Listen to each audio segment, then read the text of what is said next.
رسوله الكريم أما بعد فقد قال الله تبارك الشيطان الرجيم بسم الله الرحمن الرحيم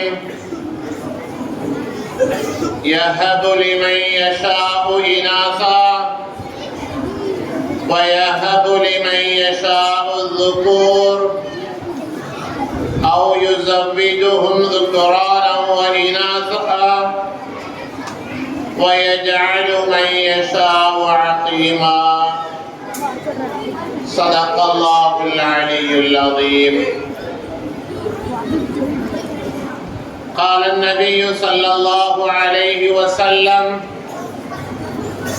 إن من بركة الأم أن تلد الأنثى أولا أو كما قال عليه الصلاة والتسليم. رضينا بالله ربا وبالإسلام دينا وبمحمد صلى الله عليه وسلم نبيا ورسولا وبمحي الدين عبد القادر جيلاني قدس الله سره العزيز شيخا ومرشدا. அளவற்ற அருளாளனும் நிகரற்ற அன்புடையவனுமாகிய எல்லாம் வல்ல அல்லாஹ்வின் திருப்பெயரால் துவங்குவோமாக. சலாத்தும் சலாமும்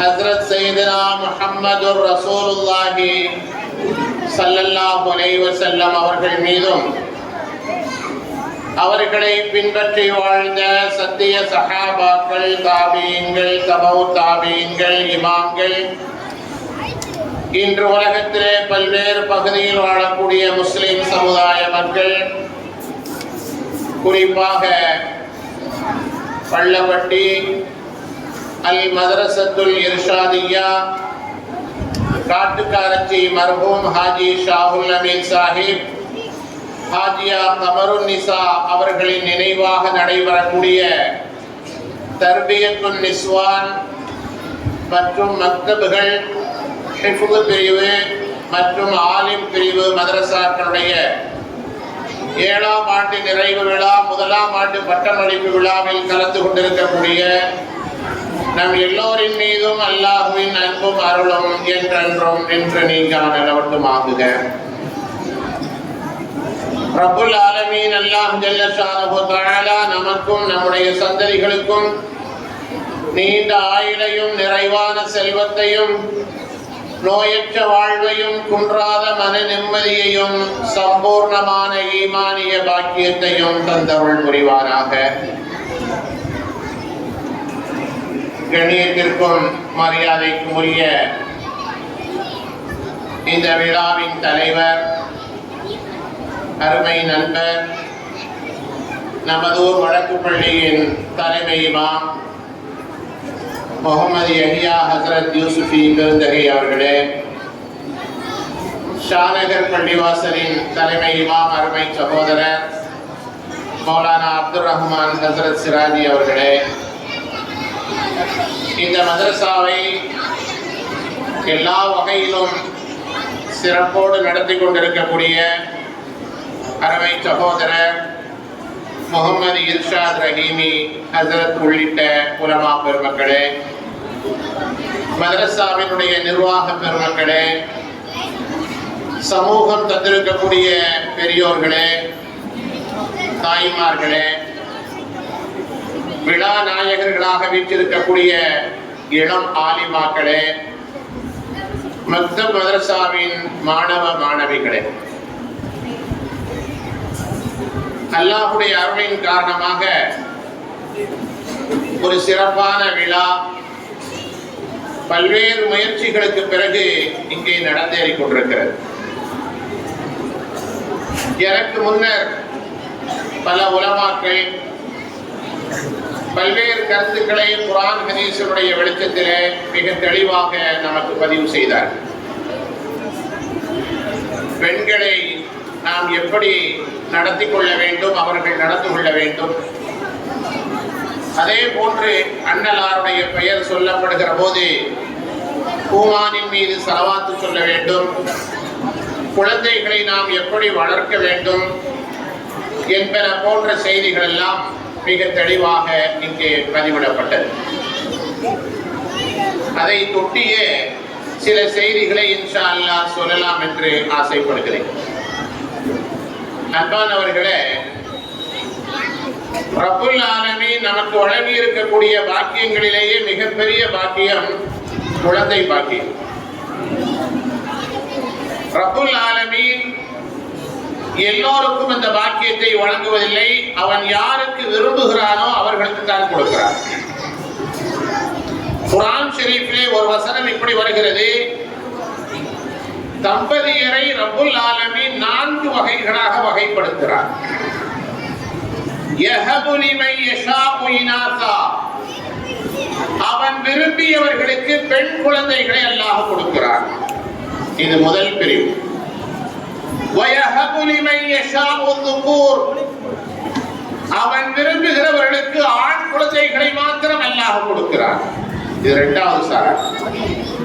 மூன்றாவது அவ் யுஸவ்விஜுஹும் ذுக்ரானா வ இனாஸா, சில பேருக்கு ஆண் குழந்தைகளையும் பெண் குழந்தைகளையும் அல்லாஹ் ஜோடியாக கலந்து கொடுக்கிறார். இது மூன்றாவது சாரா. நாலாவது அல்லாஹ் சொல்கிறான் வயஜஅலு மன் யஷாஉ அகீமா, சில பேரை அல்லாஹ் குழந்தை இல்லாதவர்களாக ஆக்கி வைக்கிறார். எல்லாமே ரப்புடைய ஏற்பாடுதான். அல்லாஹ் தம்பதிகளை இந்த உலகத்திலே 4ஆக வகைப்படுத்தி இருக்கிறார். இந்த 4இல் அல்லாஹ் ஒரு விஷயத்தை முதல்ல சொல்றான். என்னைக்குமே முதல்ல சொல்றதுக்கு ஒரு மரியாதை உண்டுல்ல, அது என்ன தெரியுமா? பெண் குழந்தைகளா அல்லாஹ் சில பேருக்கு கொடுக்கிறான் அப்படின்னு சொல்றான். யாருக்கெல்லாம் வெறும் பெண் குழந்தைகள் மட்டும் இருக்கிறதோ அவர்கள் ரொம்பவும் பாக்கியசாலிகள் அர்த்தம். ஏன்னா அல்லாஹ் முதல்ல அதைத்தான் சொல்றான். யஹபு லிமன் யஷாஉ இனாஸா, அவன் விரும்புகிறவர்களுக்கு பெண் குழந்தைகளை அல்லாஹ் கொடுக்கிறான். அதிலேயும் முதல் குழந்தை பெண் குழந்தையா பிறந்துச்சுன்னு வைங்க, கவலைப்படக்கூடாதான். நபி அவர்கள் சொல்கிறார்கள், தாய்மார்களே கூர்ந்து கவனியுங்கள், நபி அவர்கள் சொல்கிறார்கள், இன்ன மின் பரக்கத்தில் உம்மி அன்தலிதல் உன்சா அவ்வலன், பரக்கத்தான தாய் என்பதற்கு அடையாளம் என்ன தெரியுமா? அவள் முதல் குழந்தையை பெண் குழந்தையாக பெற்றெடுக்க வேண்டும். அப்படின்னா அந்த தாய் பரக்கத்தான தாயின் அர்த்தமா? பெண் குழந்தையின் மூலமாக ரப்புல் ஆலமீன் பரக்கத்தையும் நிஅமத்தையும் ரஹ்மத்தையும் கொடுக்கிறார்.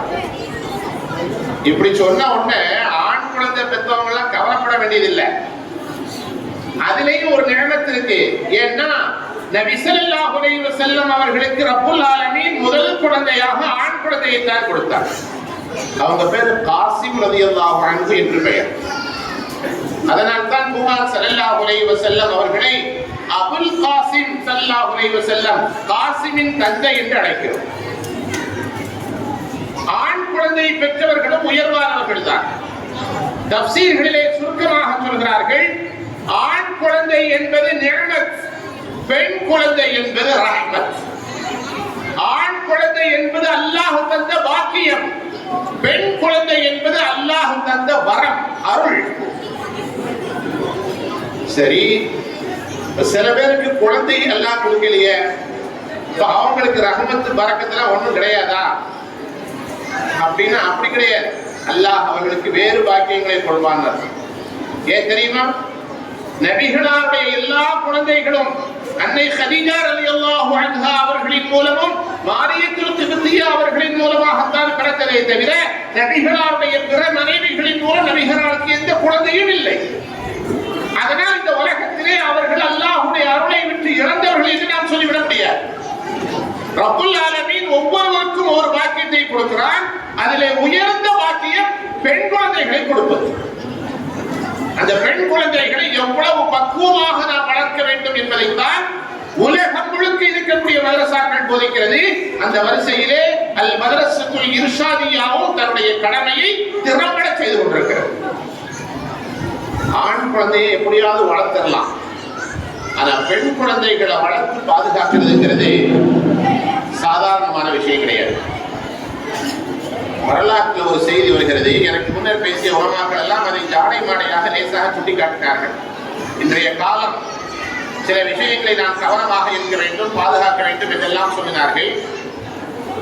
அது உண்மைதான். வரலாற்றிலே ஒரு அழகான செய்தி வருகிறது. ஹஸரத் சையதுனா மூசா அலைஹிஸ்ஸலாம் அவர்கள் 30 வயசு அவங்களுக்கு. அவங்க நபியாக ஆகல, 30 வயசு வாலிபர். மிஸ்ரில் இருக்கிறார்கள். அவர்களால் அங்கு இருக்க முடியவில்லை. மிஸ்ரை விட்டு இடம் பெயர வேண்டிய ஒரு நிலை வருகிறது.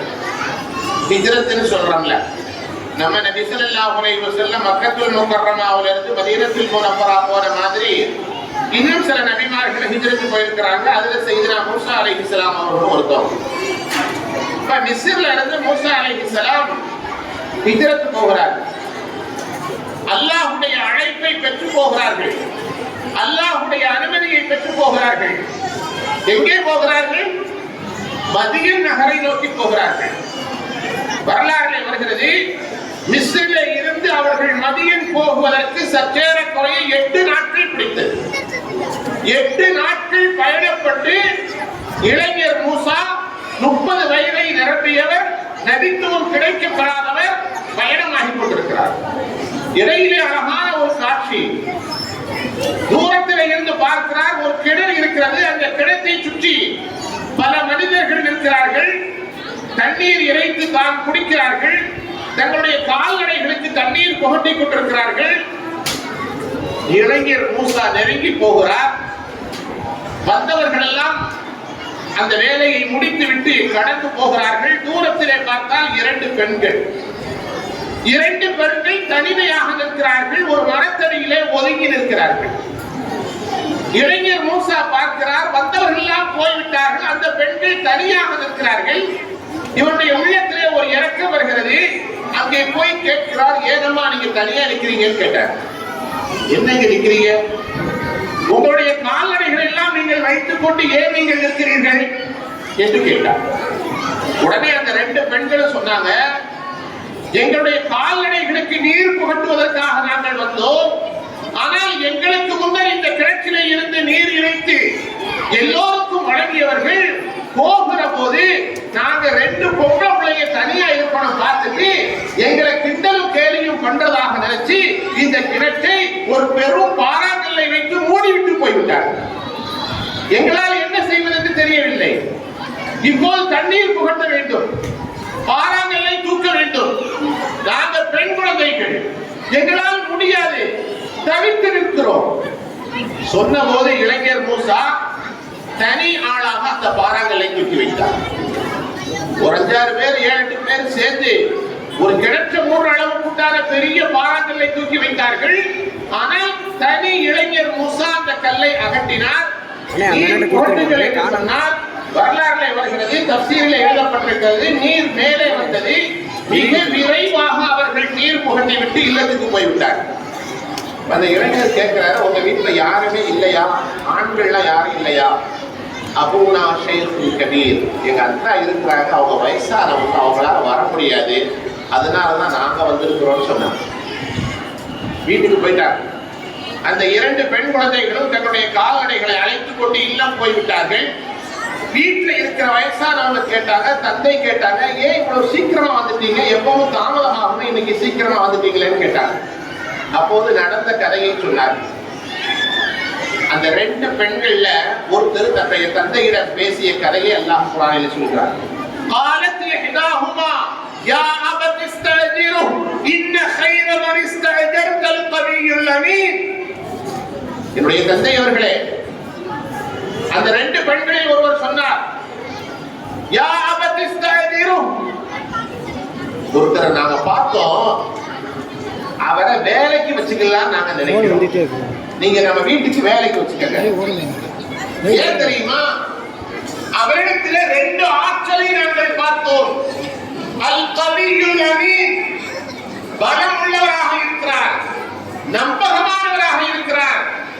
அவரிடத்தில் 2 பெரும் ஆற்றலை நாங்கள் பார்த்திருக்கிறோம், அவரை நீங்கள் வேலைக்கு வைத்துக் கொள்ளுங்கள் என்று அந்த 2 பெண்களிலே ஒருவர் சொன்னார். தஃசீரிலே வருகிறது, இந்த செய்தி எல்லாம் நடப்பதற்கு முன்னர் வீட்டிலே இருக்கிற வயதான தந்தை சொன்னார்கள், உங்களுக்கு உதவி செய்த அந்த இளைஞரை அழைத்து வா என்று சொன்னார்கள். மூசா அலைஹிஸ்ஸலாம் அவர்கள் அந்த வயதான தந்தையை பார்ப்பதற்காக வீட்டில் வருகிறார்கள். அவர்கள் வருகிற செய்தி எப்படி நடந்தது என்பதை தஃசீரில் விவரிக்கப்பட்டிருக்கிறது. மூசா சொன்னார், நான் முன்னால் போகிறேன், நீங்கள் பின்னால் வாருங்கள். நான் பாதை மாறி சென்றால் நான் செல்லக்கூடிய பாதை சரியான பாதை எதுவோ அந்த இடத்திலே ஒரு கல்லை தூக்கி எறியுங்கள், நான் அங்கே போய்விடுகிறேன் என்று சொன்னார். நம்பகமாக முறையிலே அந்த பெண்களிடத்தில் எந்த சில்மிஷமும் இல்லாத நிலையிலே வீடு வந்து சேர்ந்தார். இது அனைத்தையும் பார்த்ததற்கு பிறகுதான் அந்த 2 பெண்களில் ஒருவர் சொன்னார், இவரிடத்திலே பலமும் இருக்கிறது, நம்பகத்தன்மையும் இருக்கிறது. தஃசீரிலே வருகிறது, அது என்ன பலம் தெரியுமா? பல பேர் சேர்ந்து தூக்கி போட்ட அந்த பாறாங்கல்லை, கிணற்றின் மீது இருக்கிற கல்லை இவர் ஒருவர் நீக்கினார். அது மிகப்பெரிய ஆற்றல் இல்லையா? கவி பலம் இருக்கிறது. அது மட்டுமல்ல, அமீர் நம்பகமானவராக இருந்தார். நாங்கள் தனிமையில் இருந்தோம், அவர் நினைத்திருந்தால் எங்களிடத்தில் எந்த வார்த்தைகள் வேண்டுமானாலும் பேசியிருக்கிறார். தவறான வார்த்தைகள் பேசியிருக்கலாம், கஞ்சாடை காட்டி இருக்கலாம், இன்ன பிற செய்கைகள் செய்திருக்கலாம், எதுவுமே செய்யவில்லை. இன்ன கைவரிஸ்தல் கவியுள்ளது. அந்த பெண்ணுடைய உள்ளத்திலே இருந்த கிடக்கையை, ஆசையை, எண்ணத்தை அவர் வெளிப்படுத்தினார். தந்தை புரிந்து கொண்டார்கள். வீட்டிலே இருக்கிற வயதான தந்தை புரிந்து கொண்டார்கள். இந்த பெண்ணுடைய உள்ளத்திலே ஒரு எண்ணம் வந்திருக்கிறது, இந்த மனிதனுடைய திறமையால் கவரப்பட்டிருக்கிறார். எனவே இதற்கான முடிவை, தீர்வை நாம் விரைவாக செய்ய வேண்டும் என்று முடிவு செய்கிறார்கள். அந்த இளைஞரை கூப்பிட்டு, மூசா அலைஹிஸ்ஸலாம் அவர்களை கூப்பிட்டு அந்த வயதான தந்தை சொல்கிறார், நீங்க இப்ப வீட்டுக்கு வந்துட்டீங்க, என்னுடைய 2 பெண்கள்ல ஒருத்தரை நான் உங்களுக்கு திருமணம் முடிச்சு தர்றேன். 2 கண்டிஷன். 8 வருஷம் நீங்க என் வீட்டுல வேலை பார்க்கணும். மகர் கொடுக்கணும்ல, 8 வருஷம் நீங்க என் வீட்டுல வேலை பார்க்கணும். வேலை பார்த்தா இங்கேயே நீங்க இருந்துக்கணும், மகளை கல்யாணம் முடிச்சிடணும், வீட்டு மாப்பிள்ளையா வந்துடணும். இல்ல 10 வருஷம் நீங்க என்கிட்ட வேலை பார்த்தீங்கன்னா கல்யாணம் முடிச்சு என் மகளை நீங்க கூட்டிட்டு போயிடலாம் அப்படின்னு சொன்னாங்க. சொன்ன உடனே மூசா அலைஹிஸ்ஸலாம் 10 வருடத்தை தேர்ந்தெடுத்தார்கள். 10 ஆண்டு காலங்கள் அந்த வீட்டிலே வேலை செய்தார்கள். வேலை செய்ததற்கு பிறகு அவர்களுடைய ஒரு பெண்ணை திருமணம் முடித்து கொடுக்கப்பட்டது. மூசா அலைஹிஸ்ஸலாம் அவர்களுக்கு வயது 40 ஆகிறது. அங்கே வீட்டிலே தங்கி இருக்கிற போது அந்த குழந்தைக்கு, அந்த மனைவிக்கு, மூசா அலைஹிஸ்ஸலாமுடைய மனைவிக்கு கர்ப்பம் ஏற்படுகிறது. அந்த நிலையில் தான் அவர்கள் மிஸ்ரை நோக்கி மனைவியை அழைத்துக் கொண்டு வருகிறார்கள். இருட்டு வேளை, கடுமையான கும்மிரட்டு, புயல் காற்று ஏற்படுகிறது, மழை பொழிகிறது. கணவனும் மனைவியும் நிறைமாத கர்ப்பிணியோடு உள்ள மனைவியை அழைத்துக் கொண்டு இளைஞர் மூசா 40 வயது நிரம்பியவர் வருகிற போது பாதை தெரியாமல் திக்குற்று நின்ற போது தூரத்திலே பார்த்தார்.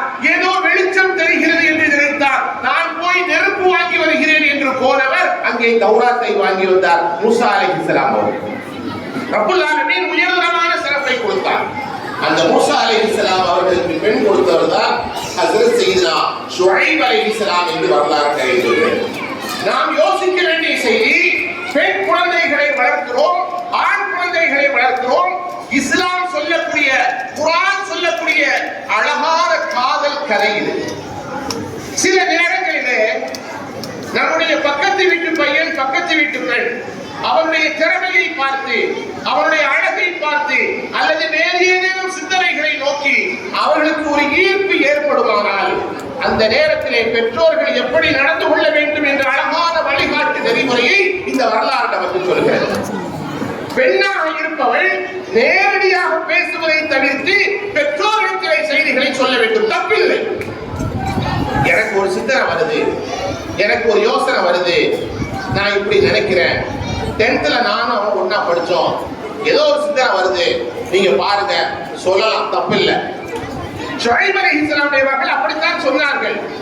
இன்ன கைல மரிஸ்தாஜர்தல் கவியுல் அமீன், அவர் நல்ல மனுஷனா இருக்கிறாரு அப்படின்னு அந்த மகன் சொன்ன உடனே அத்தாவுடைய எண்ணத்தை பாருங்க. ஓ அப்படியா, அப்ப நம்ம வீட்டுல வேலைக்கு வச்சிருவோம் அப்படின்னு சொல்லி பேசி வேலைக்கு சேர்த்து அவர்களுடைய எண்ணத்தை புரிந்து கொண்டார்கள், உணர்வை புரிந்து கொண்டார்கள்.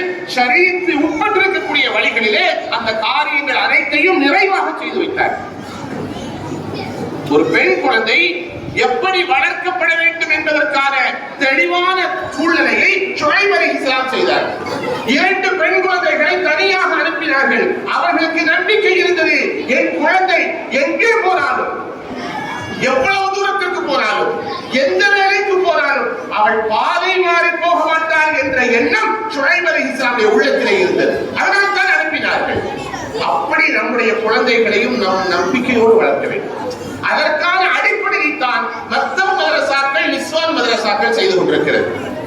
எந்த கல்லூரியில் வேணாலும் போய் படிக்கலாம், எங்க வேணாலும் வேலைக்கு போகலாம், எந்த சூழ்நிலை வேணாலும் எடுக்கலாம். ஷரீஅத்துக்கு உட்பட்டு நம்ம செய்கிறோம். அதை செய்கிற போது நம்பகமாக நம்முடைய குழந்தைகள் வளர்க்கப்பட்டால், சரியான முறையிலே அவர்களை நாம் செலுத்தி இருந்தால், கவலைப்படாமல் அவர்களை எங்கு வேண்டுமானாலும் அனுப்பலாம். அதற்கான ஒரு வழிமுறையைத்தான் மக்தப் மதரசாக்கள் அழகாக செய்து கொண்டிருக்கிறது, நிஸ்வானுடைய மதரசாக்கள் செய்கிறது. மதரசாக்களிலே 3 ஆண்டு காலங்கள் 4 ஆண்டு காலங்கள் ஓதுகிறார்கள் என்று சொன்னால் ஒவ்வொரு விஷயத்தையும் மிக தெளிவாக அங்கே சொல்லிக் கொடுப்பார்கள். சாதாரணமான விஷயம் கிடையாது. ஒரு பெண் குழந்தைய கல்யாணம் முடிச்சு கொடுத்துட்டோம்னா அந்த குழந்தை 10 மாசத்துல தாயாயிரும். அது ஒரு பெரிய விஷயம் கிடையாது. ஒரு பெண் குழந்தைய கல்யாணம் முடிச்சு கொடுத்தோம்னா ஒரு 10 மாசத்துல அதுக்கெல்லாம் ஒரு குழந்தை பாக்கியத்தை கொடுத்துட்டாங்கன்னா அது தாயாயிரும். அது பெரிய விஷயம் கிடையாது. எது தெரியுமா பெரிய விஷயம்? குழந்தைகளை தர்பியத் செய்யக்கூடிய தாயாக ஆகுவதுதான் பெரிய விஷயம். உருதுவிலே ஒரு வார்த்தை சொல்வார்கள், மா பன்னா ஆசான் ஹே, தாயாக ஆகுவது மிக இலகுவானது, மகர் மா பன்கர் தர்பியத் கர்னா ஏ முஷ்கில் காம் ஹே. தாயாக ஆகி அத்தனை பேருக்கும் தர்பியத்தை கொடுப்பது என்பது ஒரு மிகப்பெரிய கடினமான வேலை. தாயாக எப்படி இருக்க வேண்டும் என்ற தர்பியத்தை நிஸ்வான் மதரசாக்கள் செய்து கொண்டிருக்கிறது. ஒரு தாயாக இருப்பவள் தன்னுடைய குழந்தையை எப்படி வளர்க்க வேண்டும், இன்றைய இளம் பெண்களாக, குமரி பெண்களாக நிஸ்வான் மதரசாக்களிலே அடியெடுத்து வைத்திருப்பவர்கள் நாளை தாய்மையை அடைகிற நிலை வருகிற போது தங்களுடைய குழந்தைகளை எப்படி நடத்த வேண்டும் என்ற ஒரு தெளிவான வழிகாட்டுதல்கள் ஒவ்வொரு விஷயத்திலும் சொல்லித்தரப்படுகிறது. எத்தனையோ நிஸ்வான் மதரசாக்கள் இருக்கு. தமிழ்ல உள்ள ஒரு 4-5 கிதாபுகளை, புத்தகங்களை ஓதி கொடுத்து சரதை கொடுத்துருவாங்க. அதுக்கு என்னென்னமோ பேர் வச்சிருக்கிறாங்க. நம்ம அதுக்குள்ள போக வேண்டாம். இந்த சரதை இப்ப கொடுக்கறதுக்கு முன்னால் அதை அப்படியே திறந்து படிச்சு பார்த்தேன். ஆண்கள் அரபி கல்லூரிக்கு நிகரான எல்லா கிதாபுகளும் இங்கே பதிவு செய்யப்பட்டிருக்கிறது. மீசான் என்ற இலக்கண கிதாபில் தொடங்கி தஃசீர் என்ற திருவரையினுடைய தெளிவுரை வரை, அகாயித் என்ற கொள்கை விளக்கங்கள் வரை எல்லா நூல்களையும் ஓரளவு எல்லாத்தையும் சொல்லிக் கொடுக்க முடியாது. 7 வருஷம் ஓதுற ஆண்கள் பாசறை எல்லாத்தையும் சொல்லிக் கொடுக்க முடியாது. இங்கே போய் சொல்லிக் கொடுக்கிறது. இருந்தாலும் ஓரளவு அவர்களுக்கு அடிப்படையை சொல்லிக் கொடுக்கக்கூடிய ஒரு மகத்தான விஷயத்தை இந்த இர்ஷாதியா மதரசா தெளிவாக செய்து கொண்டிருக்கிறது என்பதை நிதர்சனமாக பார்க்க முடிகிறது. பெரிய விஷயம் சொல்லிக் கொடுக்க வேண்டியது இல்லைங்க. சின்ன சின்ன விஷயங்கள், சாதாரணமான விஷயங்கள். குடும்ப வாழ்க்கையில ஈடுபடுறப்போ பிஸ்மில்லா சொல்லி இந்த வாழ்க்கையை ஆரம்பிக்கணும். ஹதீஸ் ஷரீஃப்ல வருகிறது. குடும்ப வாழ்க்கையில கணவனும் மனைவியும் தாம்பத்தியத்தில் ஈடுபடுறப்பதற்கு சில துவாக்கள் இருக்கிறது. பிஸ்மில்லாஹி அல்லாஹும்ம ஜன்னிபின ஷைத்தான், அந்த துவா ஓதும். இத ஆண்கள் பெண்கள் மதரசாக்களிலே, அதை மற்ற மதரசாக்களிலே புரியாமல் இருந்தால் கூட சொல்லிக் கொடுப்பார்கள். அல்லாஹ்வே எனக்கு தரக்கூடிய ரிஸ்கிலே ஷைத்தானுடைய தீண்டுதலை விட்டு எனக்கு பாதுகாப்பு கொடு. பிஸ்மில்லா இருக்கு, இது சின்ன விஷயம் தான், ஒரு வார்த்தையை சொல்றதுதான். ஆனா இது எவ்வளவு பெரிய வர்க்கம் தெரியுமா இருக்கு. ஹதீஸ்ல வருது, நபி ஸல்லல்லாஹு அலைஹி வஸல்லம் அவர்களிடத்துல ஜின்களுடைய ஒரு கூட்டம் வந்தது. அல்லாஹ்வுடைய தூதர் அவர்களே, நாங்க காடுகள்ல இருக்கிறோம், மரங்கள்ல இருக்கோம், மலைகள்ல இருக்கிறோம். உங்க சஹாபாக்கள் அந்த வழியா போறப்போ இயற்கை உபாதைகளை வெளிப்படுத்துகிறார்கள். நாங்க இருக்கிறது தெரியாம எங்க தலைமையிலாம் அவங்க பாட்டு இயற்கை உபாதைகளை வெளிப்படுத்திட்டு போயிடுறாங்க. ரொம்ப கஷ்டமா இருக்கு, கொஞ்சம் சொல்லுங்க அப்படின்னு ஜின்கள் பெண்கள் வந்து நபிகளாக சொன்னாங்க. நபி ஸல்லல்லாஹு அலைஹி வஸல்லம் சொன்னார்கள், சஹாபாக்கள் எல்லோரையும் அழைத்து சொன்னார்கள், இனி நீங்கள் இயற்கை உபாதைகளை வெளிப்படுத்துவதாக இருந்தால் பிஸ்மில்லாஹி அல்லாஹும்ம இன்னி அஊது பிக மினல் குபஸி வல் கபாயிஸ், அல்லாஹ்வின் பெயரை கொண்டு அல்லாஹ்வே ஆண் ஷைத்தான் பெண் ஷைத்தான் எனக்கு பாதுகாப்பை கொடு என்ற துஆவை ஓதிவிட்டு நீங்கள் இந்த காரியத்தை செய்யுங்கள் என்று சொன்னார்கள். சிறிது காலம் கழித்து அதே ஜின்னுடைய கூட்டம் வந்தது, நபிகளார் அவர்களே இப்போது நாங்கள் நிம்மதியாக இருக்கிறோம் என்று சொன்னார்கள். ஹதீஸுடைய விளக்கத்திலே வருகிறது, எப்போது பிஸ்மில்லாஹ் சொல்லப்படுகிறதோ அப்போது ஜின்களுக்கும் ஷைத்தான்களுக்கும் நமக்கும் இடையில் ஒரு மானசீகமான திரையை எல்லாம் கொடுக்கிறார். அவர்களை நம்மால் பார்க்க முடியாது, அவர்கள் நம்மை பார்க்க முடியாது, நம்மிலிருந்து அவர்களுக்கு எந்த தீங்கும் வராது, அவர்களிலிருந்து நமக்கு எந்த தீங்கும் வராது. அந்த பிஸ்மில்லாஹ்விலே அவ்வளவு பரக்கத்தை அல்லாஹ் வைத்திருக்கிறார். சாதாரண விஷயம், பிஸ்மில்லாஹ்விலே ஏராளமான பரக்கத்தை அல்லாஹ் வைத்திருக்கிறார். நபிகள் ஸல்லல்லாஹு அலைஹி வஸல்லம் அவர்கள் அந்த பிஸ்மில்லாஹ்வை எல்லா காரியங்களிலும் சொல்ல வேண்டும் என்று நமக்கு சொல்லித் தருகிறார்கள். ஷைத்தானுடைய தீண்டுதல்கள் எல்லாம் எப்போதெல்லாம் நமக்கு ஏற்படும் என்ற அச்சம் ஏற்படுகிறதோ அப்போதெல்லாம் பிஸ்மில்லாஹ்வை நாம் பயன்படுத்த வேண்டும். நமக்கும் அவனுக்குமான ஒரு திரை ஏற்படுகிறது. கணவனும் மனைவியும் தாம்பத்தியத்தில் ஈடுபடுகிற போது இந்த பிஸ்மில்லாஹ் என்ற வார்த்தையை சொன்னால் அங்கே ஷைத்தானுடைய தீண்டுதல் வராது. பிறக்கிற குழந்தை சாலிஹாக பிறக்கும், நல்ல குழந்தையாக பிறக்கும். சொல்வதற்கு வெட்கமாக இருக்கிறது. ஹதீஸிலே வருகிறது, ஒரு கணவன் பிஸ்மில்லாஹ் சொல்லாமல் குடும்ப வாழ்க்கையில் ஈடுபட்டால் அவருடைய மனைவியோடு ஷைத்தான் உறவு கொள்கிறான் என்றார்கள் முஹம்மது ரசூலுல்லாஹி ஸல்லல்லாஹு அலைஹி வஸல்லம். எவ்வளவு எச்சரிக்கை பாருங்கள். நம்ம பிள்ளையை சேட்டை பண்ணா சில நேரம் நம்ம சொல்லுவோம் ஷைத்தான் கா பச்சா அப்படின்னு சொல்லுவோம். அது உண்மையாங்க. அவன் பிஸ்மில்லாஹ் சொல்ல மறந்துட்டான்னு அர்த்தம். அவன் பிஸ்மில்லாஹ் சொல்ல மறந்துட்டாங்கிற அர்த்தம். சின்ன சின்ன விஷயங்களிலே எவ்வளவு பெரிய அர்த்தங்கள் இருக்கிறது பாருங்கள். சின்ன சின்ன வார்த்தைகளிலே எவ்வளவு பாதுகாப்பு இருக்கிறது என்று பாருங்கள்.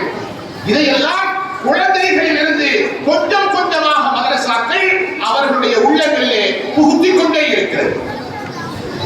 தாயாக இருப்பவர்கள் மதரசாக்களிலே ஓதி பட்டம் பெற்று தாய்மை அடையும் நிலையிலே இருப்பவர்கள் அல்லது இவர்களின் பெற்றோராக இருக்கக்கூடிய தாய்மார்கள் ஒவ்வொரு நேரமும் தன்னுடைய வருங்கால சந்ததிகளை நினைத்து துஆ செய்து கொண்டே இருக்க வேண்டும். சும்மா ஏதோ படிச்சோம் ஓதணும் நம்ம இருக்கிறோம், கணவன் இருக்கிறாரு, சம்பாதிக்கிறாரு, காசு கூட வருது, சந்தோஷமா இருக்கிறோம், குழந்தை குட்டிகளை பெற்று போடுறோம் அப்படின்னு கிடையாது.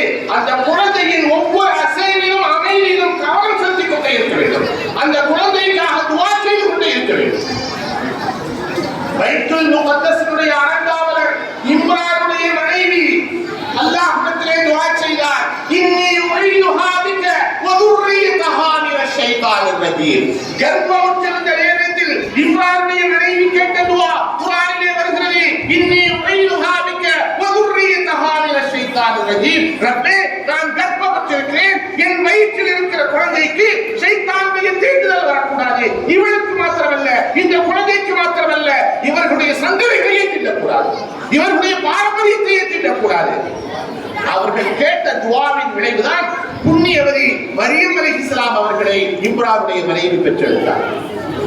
எவ்வளவு பெரிய பாக்கியம்!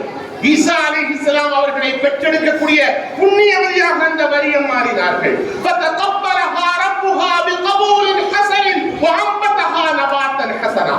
அல்லாஹ் குர்ஆனிலே சொல்கிறான், மரியமுடைய தாயார் கேட்ட துஆவை அல்லாஹ் அங்கீகரித்தான். வ அம்பதஹா நபாத்தன் ஹஸனா, அழகான சந்ததிகளை அவர்களுக்கு கொடுத்தான். மரியமை கொடுத்தான், மரியத்திற்கு ஈசா அலைஹிஸ்ஸலாம் அவர்களை கொடுத்தான். எவ்வளவு பெரிய பாக்கியம்! ரப்புல் ஆலமீன் சிறந்த குழந்தைகளாக நம்முடைய குழந்தைகள் வளர வேண்டும் என்று சொன்னால் தாயாக இருப்பவர்கள் ஒவ்வொரு நிமிடத்திலும் அல்லாஹ்விடத்திலே கையேந்தி துஆ செய்து கொண்டே இருக்க வேண்டும். அந்த துஆவை என்ன துஆ ஓதணும், எப்ப ஓதணும், எப்படி ஓதணும் என்பதை சொல்லித் தருவது மதரசாக்கள் தான். பள்ளவட்டி போன்ற நகரங்களில் வேண்டுமானால் சில ஸ்கூல்களிலே சொல்லிக் கொடுக்கிறார். ஆனால் மற்ற இடங்களில் எங்கேயுமே ஆங்கில கல்வியோ அல்லது பொது கல்வியோ கற்கக்கூடிய இடங்களில் இதையெல்லாம் போதிப்பதில்லை. மதரசாக்கள் தான் அதை போதிக்கிறது. தாய்மார்கள் சிறந்தவர்களாக இருந்தால், தாய்மார்கள் உயர்வானவர்களாக இருந்தால் அந்த குழந்தைகள் சிறந்தவர்களாக ஆகும் என்பதில் எந்த சந்தேகம் இல்லை. வரலாற்றிலே வருகிறது, ஒரு குழந்தை மக்தபுக்கு போற குழந்தை கொண்டு போய் அவங்க அத்தா கொண்டு போய் மதரசாவை விட்டார். போய் மதரசாவில் ஓது. அந்த குழந்தை ஓத ஆரம்பித்தது. நம்ம அலிஃப் பேத்தேன்னு சொல்லி கொடுத்தோம், அல்லது ஆபாத்தான்னு சொல்லி கொடுக்குறோம், ஏதோ ஒன்று சொல்லி கொடுக்குறோம்னு வைங்க. அந்த குழந்தை ஓத ஆரம்பித்தது. நார்மலாக சாதாரணமாக இருக்கிற குழந்தைகளை விட இந்த குழந்தை வேகமாக ஓத ஆரம்பித்தது.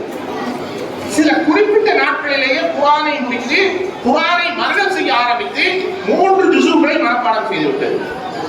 அந்த ஆசிரியருக்கு ரொம்ப ஆச்சரியம். 3 ஜுஸு முடிச்சோன்னு பார்த்தா நார்மல் ஆயிடுச்சு. எல்லா குழந்தையும் மாதிரி சராசரி குழந்தை மாதிரி ஆயிடுச்சு. அந்த பெற்றோரை கூப்பிட்டு உஸ்தாது கேட்கிறார், என்ன இது வித்தியாசமா இருக்கு? 3 ஜுஸு கடகடன்னு இந்த குழந்தை மனப்பாடம் ஆயிடுச்சு, அதுக்கப்புறம் எல்லா குழந்தை மாதிரி சராசரியா இருக்கு.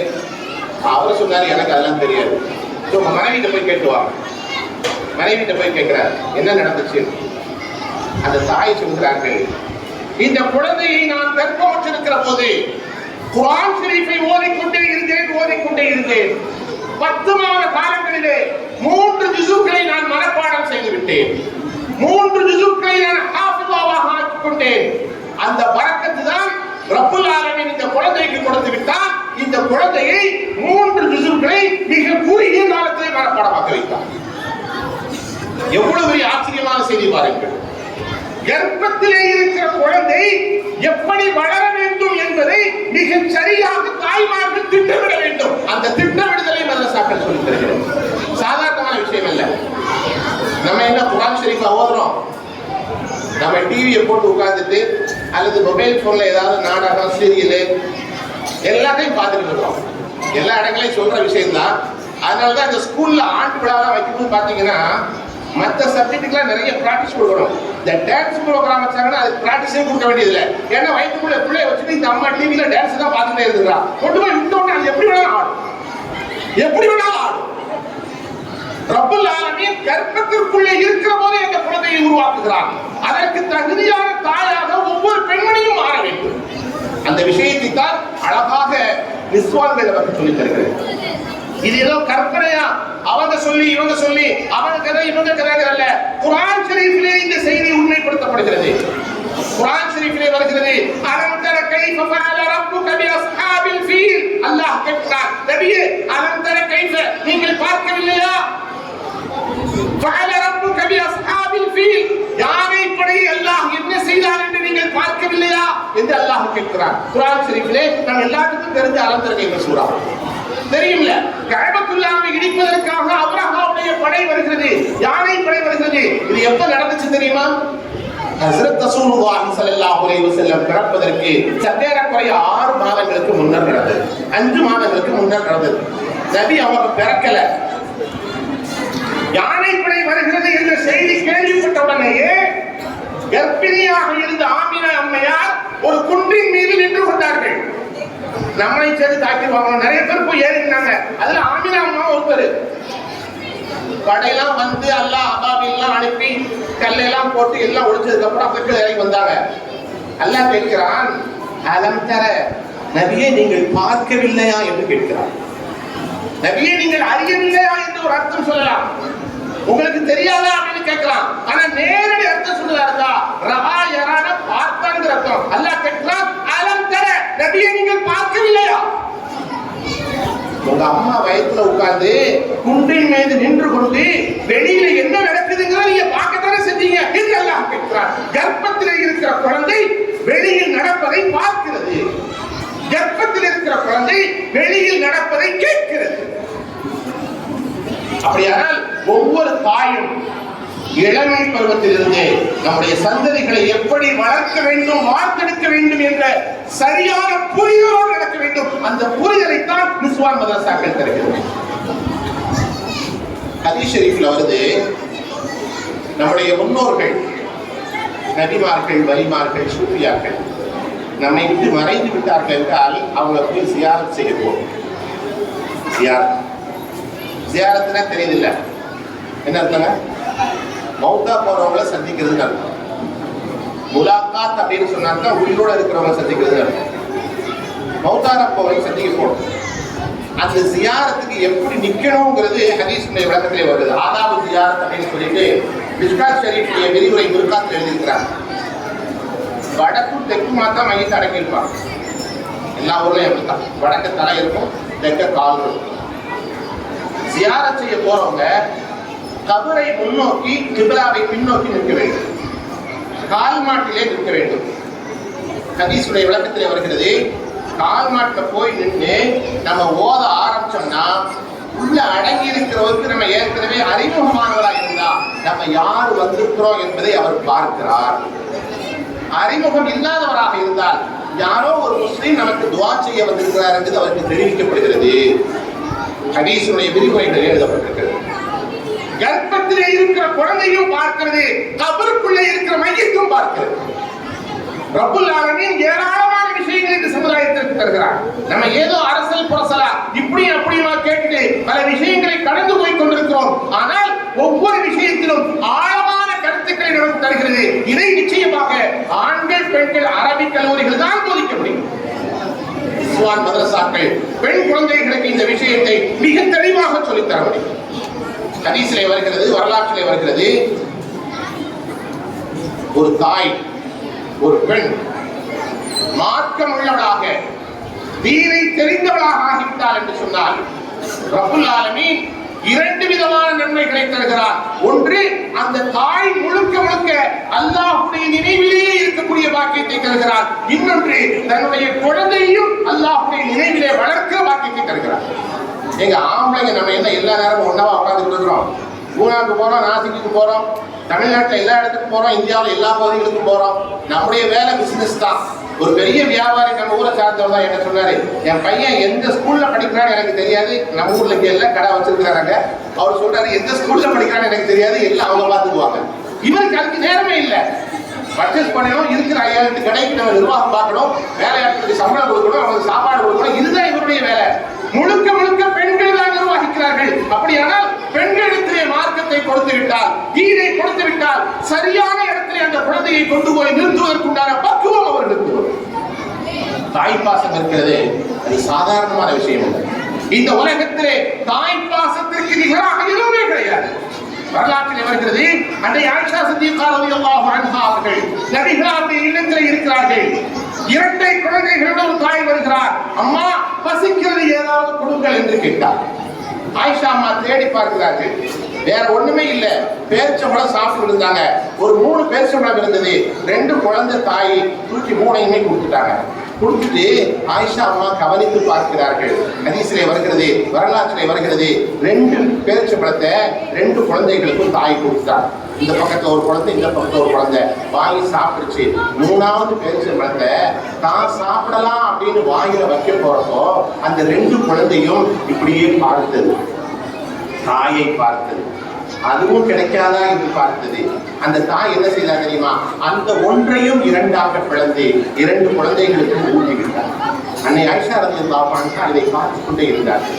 அவர் போய்விட்டார். நபிகளார் வந்தார்கள். அண்ணலே நாயகமே, ஒரு அதிசயமான ஆச்சரியமான செய்தியை நான் பார்த்தேன், அழகான ஒரு விஷயத்தை நான் பார்த்தேன். நடந்தது அனைத்தையும் அன்னை ஆயிஷா சொன்னார்கள். குமார் ஸல்லல்லாஹு அலைஹி வஸல்லம் சொன்னார்கள், இதிலே என்ன ஆச்சரியம் இருக்கிறது? ஒரு தாயினுடைய அன்பை நீ சொல்கிறாய், இதை விட 70 தாயை விட பேரன்பு கொண்டவர் அல்லாஹ் தஆலா. அவரின் பக்கம் நம்முடைய கவனத்தை திருப்ப வேண்டும், நம்முடைய சிந்தனையை அவரின் பக்கம் திருப்ப வேண்டும்.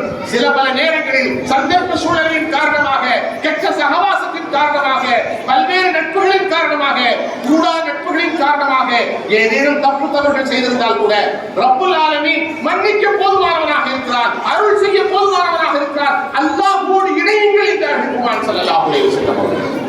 ஆண்களாக இருந்தாலும் பெண்களாக இருந்தாலும், சிறுவர்களாக இருந்தாலும் குழந்தைகளாக இருந்தாலும், இளைஞர்களாக இருந்தாலும் நம்முடைய தொடர்பை முழுக்க ரப்போடு நாம் உருவாக்கிக் கொள்ள வேண்டும். தாய் பாசத்தில் ரப்புல் ஆலமீன் மிகச்சிறந்த உதாரணத்தை காட்டுகிறார். தாய்மார்களாக இருப்பவர்கள் பாசம் வைக்க வேண்டும், குழந்தையின் மீது அன்பு வைக்க வேண்டும். ஆனால் அதே நேரத்திலே அந்த அன்பு அவர்களை பாதை மாற செய்யாமல் சரியான பாதையில் வழிநடத்தக்கூடிய அன்பாக இருக்க வேண்டும். ஒவ்வொரு தாய்க்கும் அது உண்டு. இந்த உலகத்திலே தாய் பாசத்திற்கு நிகரான எதுவுமே கிடையாது. மகனின் வளர்ச்சியை பார்த்து பொறாமைப்படாத ஒரே ஜீவன் உலகத்திலே இருக்கிறது சொன்னால் அது பெற்றோர் மாத்திரம்தான். தாயின் தந்தையும் மாத்திரம்தான். சகோதரன் கூட பொறாமைப்படுவார். முதல்ல பங்காளி, அப்புறம் பகையாளி என்று சொல்லுவார். இளமையாக இருக்கிற போது 10th plus 2 படிக்கிற போது காலேஜ் படிக்கிற போது அண்ணனும் தம்பியும் ஒன்னாவே போவாங்க. ஒரு கட்டம் வருகிற போது தந்தை இறந்து சொத்தை பிரிக்கிற போது அவன் பங்காளியாக இருக்க மாட்டான், பகையாளியாக மாறிவிடுவான். ஆனால் பெற்றோர் இருக்கிறார்களே, தாயும் தந்தையும் இருக்கிறார்களே, எந்த நேரத்திலும் மகனை கண்டு மகளை கண்டு பொறாமைப்படாத பாசம் வைத்திருக்கிற ஒரே ஜீவன் அவர்கள் தான் ரப்புல் ஆலமீன். அவர்களுடைய உயர்தரமான அந்தஸ்திலே ஒவ்வொரு தாயும் வளர வேண்டும் என்று அல்லாஹ் ஆசைப்படுகிறார். முஹம்மது ரசூலுல்லாஹி ஸல்லல்லாஹு அலைஹி வஸல்லம் ஆசைப்படுகிறார்கள். அந்த பாசம் சரியான பாசமாக இருக்க வேண்டும். விலை மதிப்புள்ள செல்போன்களையும் கடுமையான விலை மதிப்புள்ள இருசக்கர வாகனங்களையும் வாங்கி கொடுத்து அவர்களை பாதை மாறி செல்லக்கூடிய சூழ்நிலையிலே உருவாக்கி விடாத பாசமாக இருக்க வேண்டும். இது அப்படித்தான் இருக்கிறது. எத்தனையோ இடங்களிலே கேள்விப்படுகிறோம். என் மகன் கேட்கிறான் 3 லட்சம் 4 லட்சத்துக்கு பைக் வாங்கி கொடுத்தேன், இப்ப காலை உடஞ்சு வீட்டுல உட்கார்ந்துட்டு இருக்கிறான். எத்தனையோ இடங்களில் நம்ம கேள்விப்படுறோம். அது போன்ற சூழ்நிலை உருவாக்காமல் அந்த பாசம் சிறந்த பாசமாக இருக்க வேண்டும். எப்படி நடக்க வேண்டுமோ அந்த முறையில் இருக்க வேண்டும். வரலாற்றிலே ஒரு செய்தி சொல்லப்பட்டிருக்கிறது. சுலைமான் அலைஹிஸ்ஸலாமுடைய காலத்திலே நடந்த செய்தி. சுலைமான் அலைஹிஸ்ஸலாம் அரசராக இருக்கிறார்கள், ஒரு மிகப்பெரிய நீதிபதியாக இருக்கிறார்கள், நபியாக இருக்கிறார்கள்.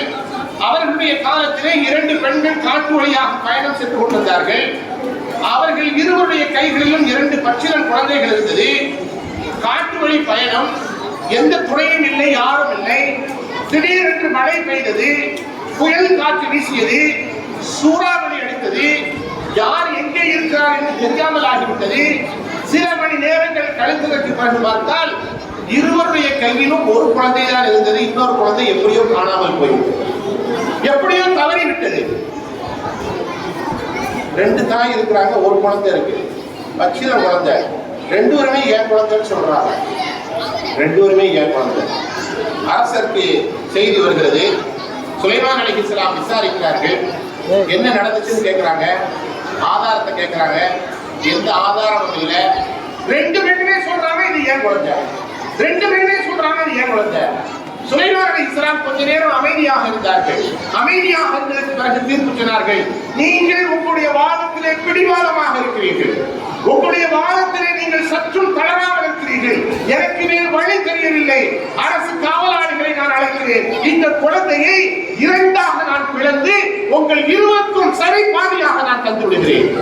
சுலைமான் அலைஹிஸ்ஸலாம் சொன்ன போது ஒரு தாய் அமைதியாக இருந்தால், இன்னொரு தாய் கதறி ஆள ஆரம்பித்தார். அரசர்களே, எனக்கு அந்த குழந்தை வேண்டாம், எனக்கு அந்த குழந்தை வேண்டாம், அவளிடத்திலே கொடுத்து விடுங்கள், அவளிடத்திலே கொடுத்து விடுங்கள்.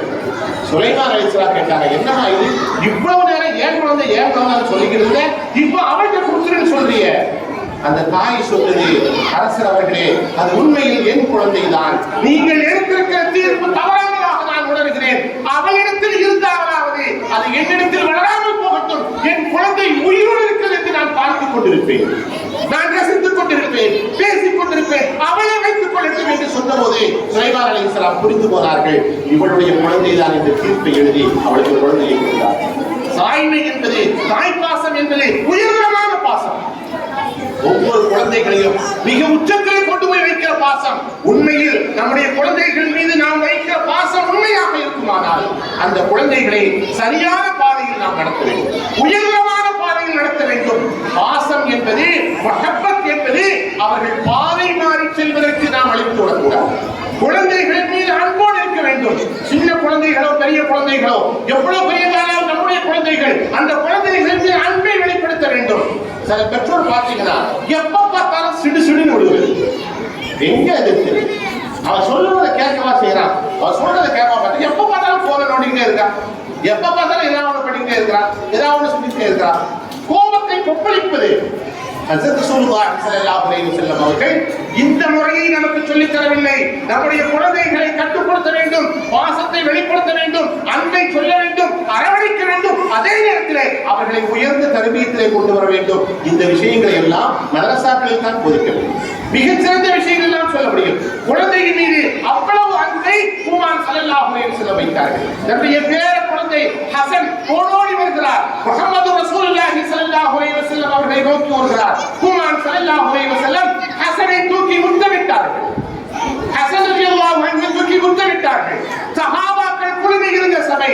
ஹாபிஸ் இப்னு அக்ரா இப்னு ஹாபிஸ் தமீமி ரலியல்லாஹு அன்ஹு என்ற தோழர் இருந்தார். அவர் சொன்னார், அல்லாஹ்வுடைய குழந்தைகள் இருக்கிறது, எனக்கு 10 பேர குழந்தைகள் இருக்கிறது, ஒருவரை கூட நான் முத்தமிடவில்லையே.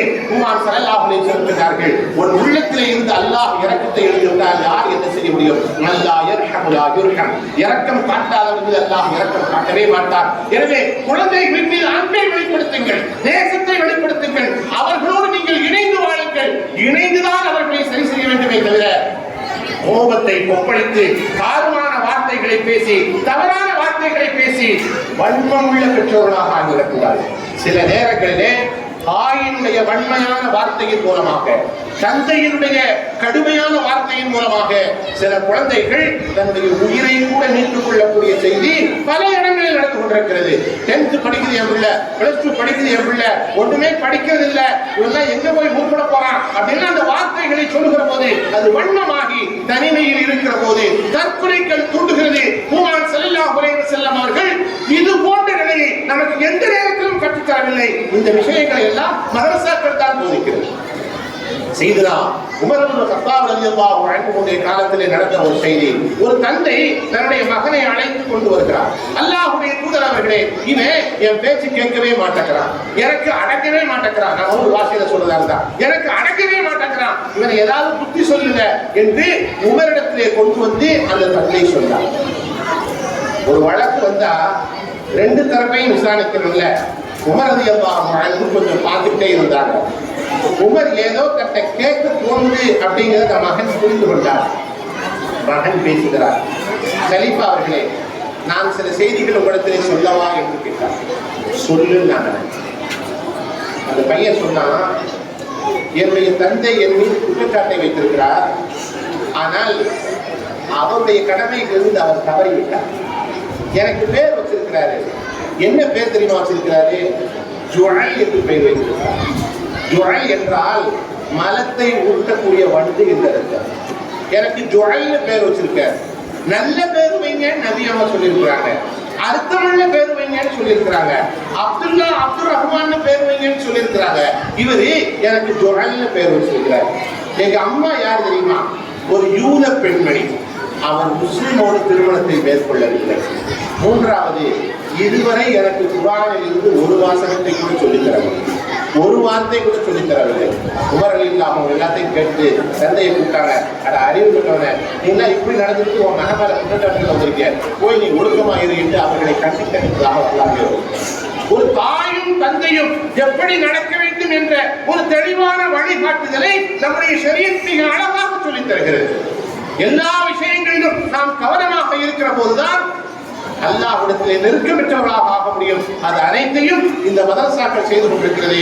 ரப்புல் ஆலமீன் அல்லாஹ் ஜல்லஷானஹு தஆலா எனக்கும் உங்களுக்கும் நம்முடைய சந்ததிகளை நேர்மையான முறையிலே வார்த்தெடுக்கக்கூடிய வளர்க்கக்கூடிய பாக்கியத்தை தந்தருவானாக என்ற துஆவோடு வாய்ப்புக்கு நன்றி கூறி வார்த்தைகளை நிறைவு செய்கிறேன். வா ஆஃபிரு தஅவானா அல்ஹம்துலில்லாஹி ரப்பில் ஆலமீன். அஸ்ஸலாமு அலைக்கும் வரஹ்மத்துல்லாஹி தஆலா வபரகாத்துஹு.